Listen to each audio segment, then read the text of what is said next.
परिवार जनों से आग्रह करता हूँ, आप सब कांग्रेस जनों से भी आग्रह करता हूँ कि एक बार घर घर जाकर ये एहसास कि इस चुनाव से कोई भारतीय जनता पार्टी की सरकार नहीं जाएगी, पर इस चुनाव से जो जनप्रतिनिधि बिकते हैं पैसे लेके, जो जनप्रतिनिधि आपके वोट का अपमान करते हैं, उनकी अक्कल ठिकाने आएगी। सही है कि गलत? नहीं है। तो हमने कमलेश शाह को चुनाव लड़ाया और उन्होंने उस चुनाव के वोट का, उस जनादेश का कितना अपमान किया। उन्होंने कुछ नहीं समझा, ये कुछ नहीं समझना। ये क्या एहसास था? ये एहसास था कि मैं फिर से चुनाव लड़ूंगा, जनता से वोट लूंगा और जीत जाऊंगा, मुझे किसी का डर नहीं है। मतलब आप लोगों के मत का डर नहीं। ये कांग्रेस के कार्यकर्ता जो यहाँ खड़े हैं, ये मतदाता जो यहाँ बैठे हैं, इनने सबने जो जीता वो सिकंदर, अगर चुनाव में वोट किया तो वो जनप्रतिनिधि, वो विधायक सबका था, वो कांग्रेस बीजेपी का विधायक नहीं था।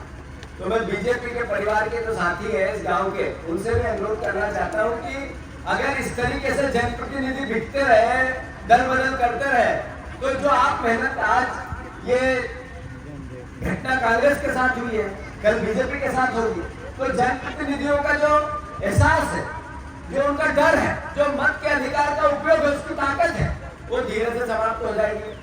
मैं आप सबसे आग्रह करता हूँ, पहली बार आया हूँ, आप सबसे केवल लोकतंत्र बचाने के लिए, ये भारतीय जनता पार्टी की सरकार का नकेल डालने के लिए, जो उन्होंने वादे किए गेहूं के दाम के, फसलों के दाम के, 3100 धान के दाम के, जो गेहूं के 2700, जो बहनों को 3000 रुपए देने की बात कही, जो 1200 दे रहे हैं, ये 3000 रुपए अगर बहनों को लेना हो तो फिर इस बार बीजेपी को भारी बहुमत से हराना चाहिए, एक साथ होकर हराना चाहिए। मैं परिवार जनों से आग्रह करता हूँ, आप सब कांग्रेस जनों से भी आग्रह करता हूँ कि एक बार घर घर जाकर ये एहसास कि इस चुनाव से कोई भारतीय जनता पार्टी की सरकार नहीं जाएगी, पर इस चुनाव से जो जनप्रतिनिधि बिकते हैं पैसे लेके, जो जनप्रतिनिधि आपके वोट का अपमान करते हैं, उनकी अक्कल ठिकाने आएगी। सही है कि गलत? नहीं है।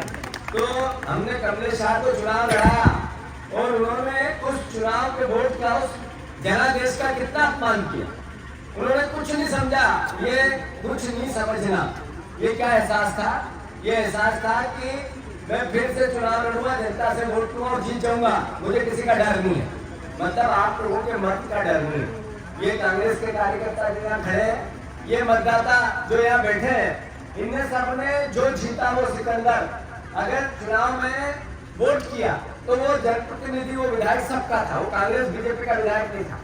तो मैं बीजेपी के परिवार के जो साथी है इस गांव के, उनसे मैं अनुरोध करना चाहता हूं कि अगर इस तरीके से जनप्रतिनिधि बिकते रहे, दल बदल करते रहे, तो जो आप मेहनत, आज ये घटना कांग्रेस के साथ हुई है, कल बीजेपी के साथ होगी, तो जनप्रतिनिधियों का जो एहसास है, जो उनका डर है, जो मत के अधिकार का उपयोग है, उसकी ताकत है, वो धीरे से समाप्त हो जाएगी।